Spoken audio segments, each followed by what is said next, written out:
From August, Chair. And thank you, Maria, and to all the officials today and for the work that you do. We're delighted for you to be able to contribute to our consideration of urban regeneration and rural regeneration.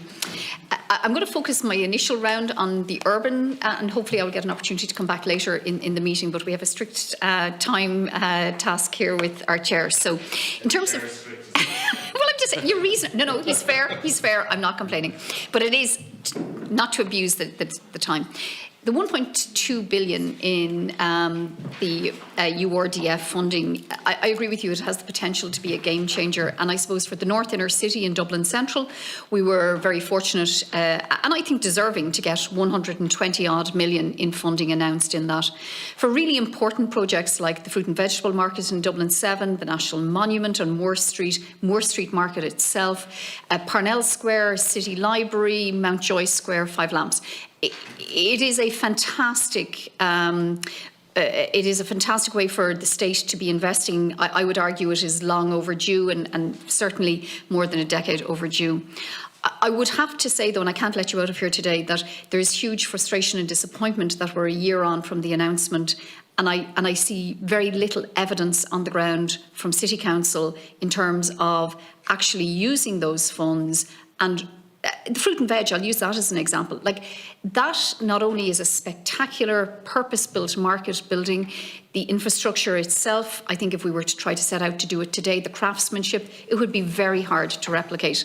It is in great condition, but we're not seeing any evidence. I mean, there's been millions dedicated and given to City Council to reopen that.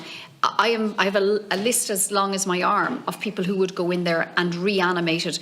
Everything from fresh food producers to cooked food producers to artists. And I suppose my question to the department is, how can the department trigger the local authority to use those funds? How can the department actually, where is the bottleneck with the local authority?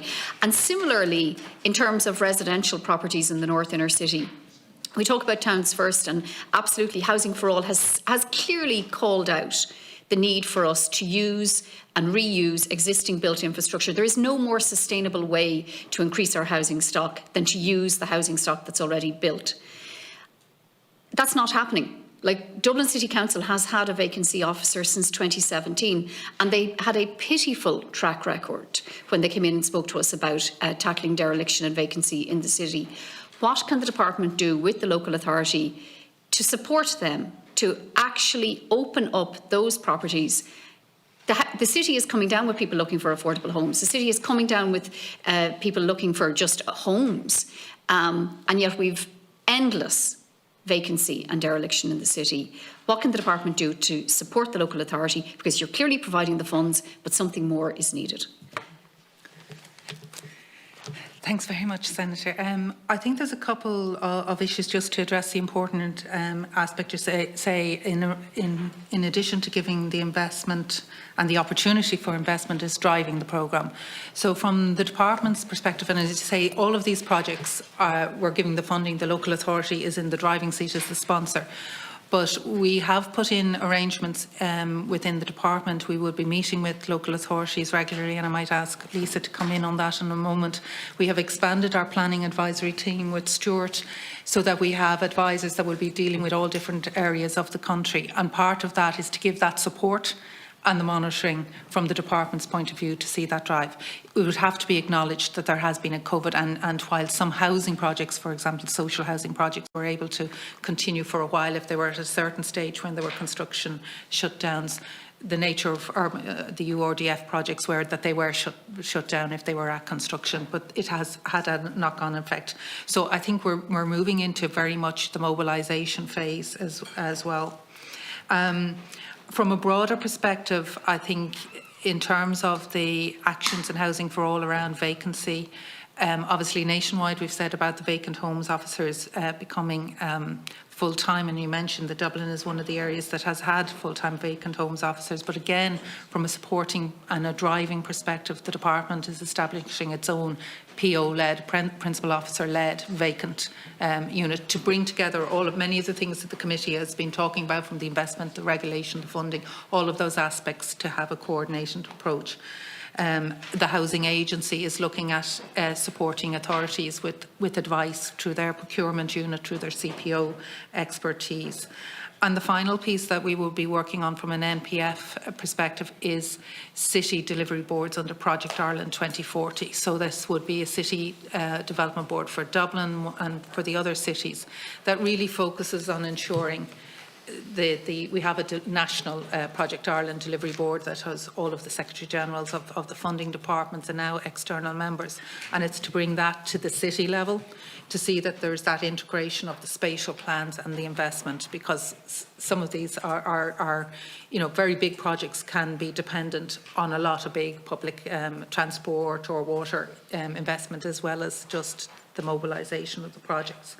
So and the other leg, I suppose, that we're doing is working with the CMA around resourcing of local authorities, and Fintan touched on some of the resourcing and the town regeneration offices that the DRCD are funding at the moment. But there is a wider resourcing issue of planning and town regeneration, and we want to get to the heart of that, what the numbers are, what the skills are, and how we make sure that local authorities are set up for the future. So there is a commitment in Housing for All to make sure that planning resource is funded. So I think there's a couple of elements there.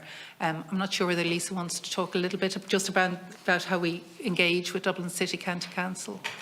Sure, thanks Maria. Look, as Maria mentioned, following the announcements and I suppose the issuing of the initial approval letters with the local authorities last year, Stuart and I and our teams have just come out of a series, I suppose a long series of meetings with every local authority around their URDF projects to, I suppose, ascertain where they are and I suppose where difficulties are arising.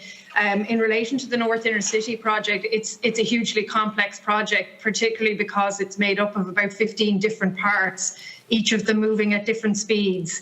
And I suppose we're working with Dublin City Council to see how best we can kind of move forward the parts of the project that can move more quickly, and then say projects, the pieces like the library that you mentioned, Senator, that are I suppose a bit more complex and maybe a more longer term project. We'll take that little bit longer to get through the various different stages of the public spending code. But I suppose that exercise that we carried out with all of the local authorities was, I suppose, to critically look at the different elements of the projects and see where we can move things forward more quickly, and certainly that's something we'll be following up with Dublin City Council on in relation to their projects. I suppose from our perspective, the North Inner City project is one of our largest, and so I suppose we have a particular interest in making sure that I suppose these projects get on the right track, particularly the larger, more complex ones. And I suppose we'll be following up with Dublin City Council, following on from our previous meeting, to see what progress they've made in relation to that. Thank you.